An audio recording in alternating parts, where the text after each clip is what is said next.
After 80, needing help can feel like a quiet turning point, a moment when independence seems fragile and choices feel rushed. Many are guided quickly toward nursing options, without pausing to consider another path that protects dignity, familiarity, and peace. After 80, the moment help becomes necessary often arrives quietly. It may come as a small hesitation, a longer pause before standing, or the realization that certain tasks now take more energy than before. Nothing dramatic has happened, yet something inside shifts. The need for help can feel less like a practical adjustment and more like a personal loss. For many older adults, independence has never been about pride alone. It has been about identity. Decades were spent caring for others, making decisions, solving problems, and carrying responsibility without asking much in return. To need help now can feel like standing on unfamiliar ground, unsure of footing, even when the life around them remains full of meaning. This feeling is rarely spoken out loud. Instead, it settles inward, shaping thoughts and emotions. Asking for help may feel like admitting defeat, as if the years of capability are being quietly erased. Yet the truth is more complex. Needing assistance does not erase a lifetime of strength. It simply reflects the natural changes that come with long living. What makes this moment especially difficult is the way help is often interpreted. Help is not seen as support, but as replacement. The fear is not about someone lending a hand. It is about losing one's place, one's say, one's sense of being useful. The worry runs deeper than tasks. It touches dignity. Many seniors notice that once help is mentioned, conversations change. Others begin to speak more carefully, sometimes more slowly, sometimes with concern that feels heavy. Even when well-intentioned, this shift can feel like a quiet repositioning, from participant to patient, from decision-maker to dependent. The emotional impact of that shift can be profound, yet daily life often remains rich at this stage. There are still preferences, opinions, routines, and joys. There is memory, humor, and perspective that only time can give. The need for assistance does not diminish these qualities, but the fear of losing them can overshadow everything else. There is also a sense of responsibility that weighs heavily after 80. Many older adults worry about becoming a burden. They measure their needs against the lives of their children, their families, their caregivers. This concern can make asking for help feel selfish, even when it is reasonable and necessary. The result is silence, and sometimes unnecessary suffering. Understanding this emotional landscape is essential. Without it, decisions are made too quickly, guided by fear rather than clarity. When the need for help is framed as failure, the response becomes defensive. When it is framed as adaptation, the response becomes thoughtful. This chapter is about honoring the internal experience of needing help. It is about recognizing that identity does not vanish when assistance enters the picture. A person is not reduced by receiving care. They are still the sum of their choices, values, and lived wisdom. When help is seen not as losing ground, but as changing terrain, something softens. The ground may feel different, but it can still be steady. This understanding creates space for the next conversation, one that is less about surrender and more about how to move forward with dignity intact. From this emotional starting point, the path ahead becomes clearer, not rushed, not forced, simply guided by respect for the life that has already been lived and the life that is still unfolding. Once the need for help is acknowledged, the conversation often shifts direction with surprising speed. What began as a quiet admission of difficulty can quickly turn into a discussion about nursing options. The suggestion may come gently, wrapped in concern, or firmly, framed as responsibility. Either way, it often arrives before there has been time to reflect on what kind of help is truly needed. Families usually carry this recommendation from a place of love mixed with fear. They imagine emergencies happening when no one is nearby. They picture moments they might miss, decisions they might regret. In their desire to protect, they reach for solutions that feel definitive. Nursing care represents structure, supervision, and the reassurance that someone is always present. To them, it feels like safety made visible. Professionals often reinforce this path, though their reasons differ. Doctors, social workers, and advisors work within systems designed to prevent risk. Their training emphasizes outcomes that can be measured and managed. When an older adult reaches 80 and mentions needing help, those systems often default to institutional care as the most reliable answer. It fits protocols. It reduces uncertainty. There is also a deep cultural assumption at work, one that quietly equates advanced age with dependency. After a certain point, needing help is no longer seen as situational, but as permanent. This belief shapes conversations long before individual circumstances are fully understood. The question shifts from how to support someone where they are to where they should be placed next. Urgency plays a powerful role in this process. The fear of waiting too long can feel heavier than the risk of moving too soon. Families worry about being blamed later for not acting decisively. Professionals worry about liability. In this atmosphere, slowing down can feel irresponsible, even when haste may lead to unintended harm. What is often missing from these early recommendations is a full picture of the person involved. Their routines, preferences, resilience, and emotional needs are harder to quantify than physical safety. Yet these elements determine whether a living arrangement will feel supportive or destabilizing. When they are overlooked, decisions may solve one problem while creating another. For many seniors, hearing nursing options suggested first can feel like a verdict rather than a discussion. It can sound as though the future has already been decided and their role is simply to accept it. This can create resistance or quiet despair, neither of which leads to clarity. This chapter is not about denying the value of nursing care. For some, it is the right choice, and at the right time, it can bring relief and comfort. The concern lies in how quickly it becomes the default, without exploring other forms of support that may align better with the individual's life and wishes. When fear and assumption guide decisions, nuance is lost. When urgency replaces understanding, options narrow. Recognizing these patterns allows space for a more balanced conversation, one that honors both safety and the person's sense of self. From that space, it becomes possible to consider whether rushing toward nursing care truly serves the present moment, or whether another path might offer steadiness without surrender. When a decision is rushed, its consequences often arrive quietly, long after the paperwork is signed and the boxes are unpacked. Moving into nursing care may promise relief, but when it happens too quickly, the emotional costs can outweigh the intended comfort. These costs are subtle. They do not announce themselves as mistakes. They reveal themselves slowly, through feelings that are difficult to explain. One of the first feelings many experience is disorientation. Even when a facility is clean, well-run, and kind, it is unfamiliar. Sounds are different. Light falls differently through the windows. Daily rhythms follow schedules set by others. For someone over 80, whose sense of grounding is deeply tied to familiarity, this sudden change can feel like being uprooted. The body may be safe, but the spirit feels unsettled. Anxiety often follows close behind. It may show up as restlessness, trouble sleeping, or a persistent sense of unease. The move was meant to reduce worry, yet now there is a new kind of vigilance. The mind works harder to adapt, to remember new patterns, to feel secure in an environment that has not yet earned trust.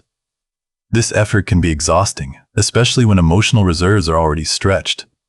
There is also the loss of orientation to one's own life. In a hurried transition, there is little time to emotionally prepare or say goodbye to familiar spaces. The home that held decades of memory is left behind abruptly. Without a gradual process, the separation can feel abrupt and incomplete, as though something essential was abandoned rather than chosen to be released. Confusion can deepen when the individual feels they were not truly part of the decision. Even if consent was given, the pace may have made reflection impossible. This can create a lingering sense of being carried along by events rather than guiding them.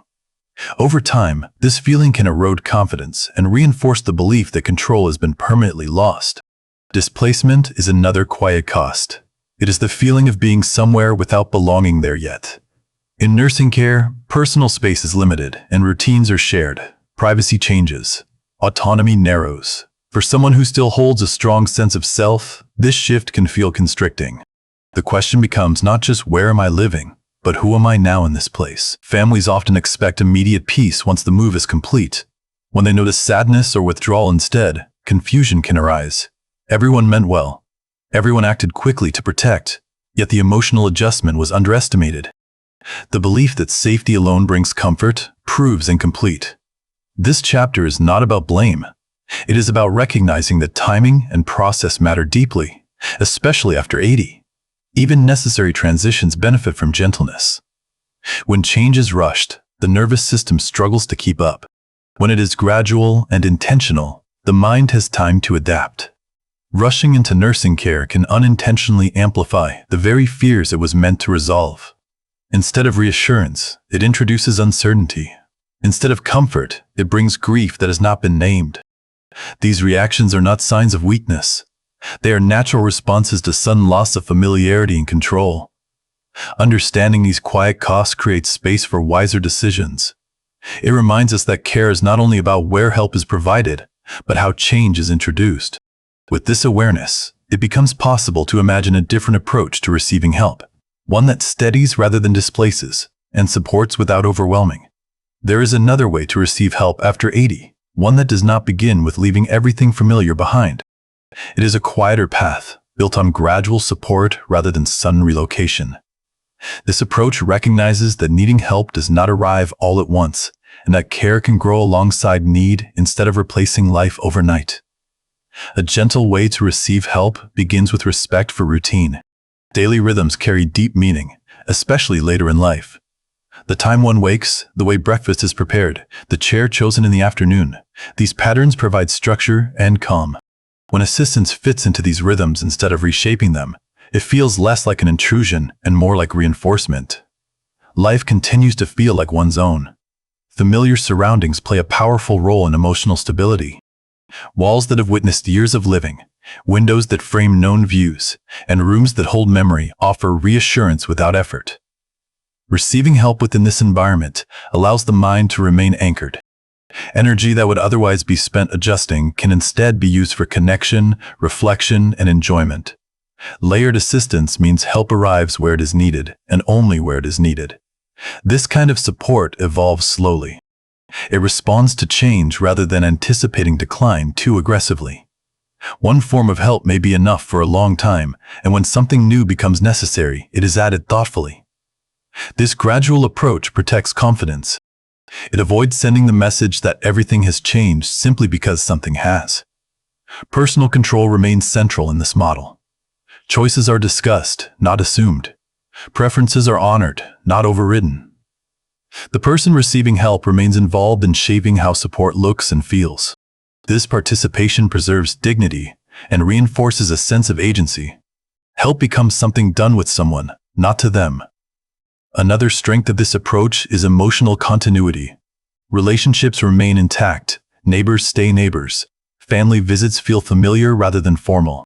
There is less disruption to identity because the setting that reflects a lifetime of values remains in place. This continuity often eases anxiety, making it easier to accept assistance without feeling diminished. Gentle support also allows room for adjustment. If something does not feel right, it can be changed. There is flexibility rather than finality.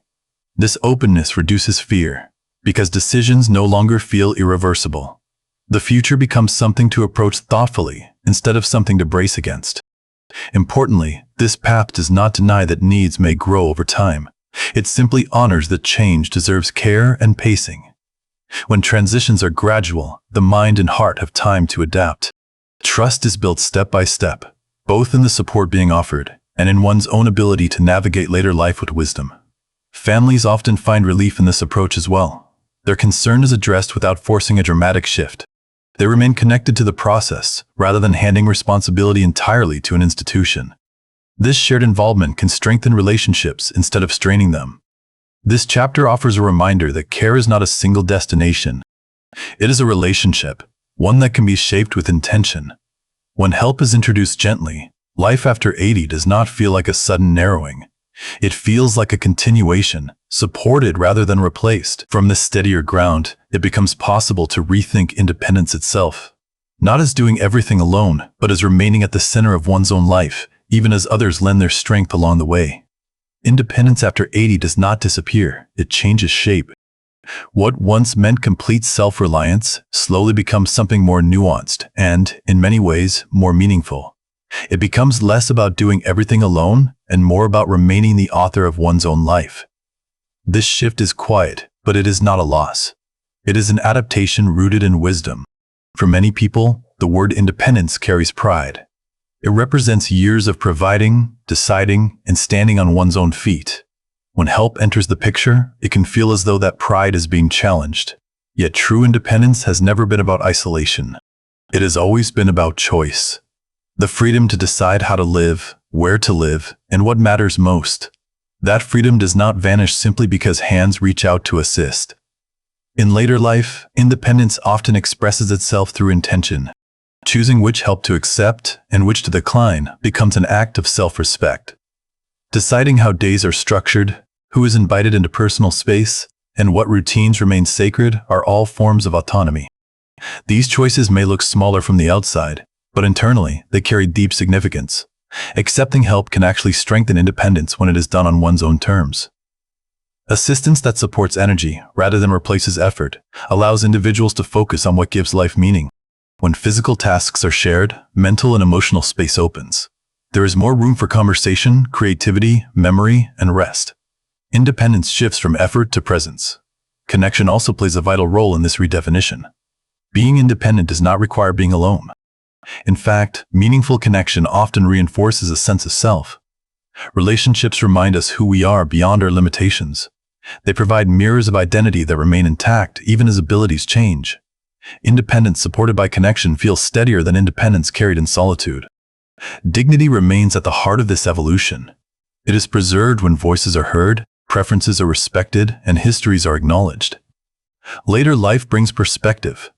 It teaches that dignity is not found in resisting change at all costs, but in navigating it with grace. Allowing support becomes a conscious decision rather than a forced surrender. There is also peace in recognizing that life has always involved interdependence. From childhood onward, no stage of life is lived entirely alone. Later years simply make this truth more visible. When this understanding is embraced, the fear around needing help softens. What remains is a sense of belonging within a shared human experience. Redefining independence after 80 means releasing outdated expectations. It means letting go of the idea that strength only looks one way. Strength can also look like adaptability. It can look like asking for help early enough to remain steady, rather than waiting until crisis demands it. This kind of strength is quiet, thoughtful, and deeply rooted. As the years move forward, independence becomes less about proving capability and more about protecting peace. It becomes the ability to live in alignment with one's values, surrounded by what feels familiar and grounding. It is the freedom to age without being rushed, labeled, or reduced to a checklist of needs. In the end, independence after 80 is not diminished, it is refined. It becomes a balance between self-direction and shared support, between holding on and letting others walk alongside. When defined this way, independence does not fade with age. It deepens, carrying dignity, connection, and calm into the later chapters of life.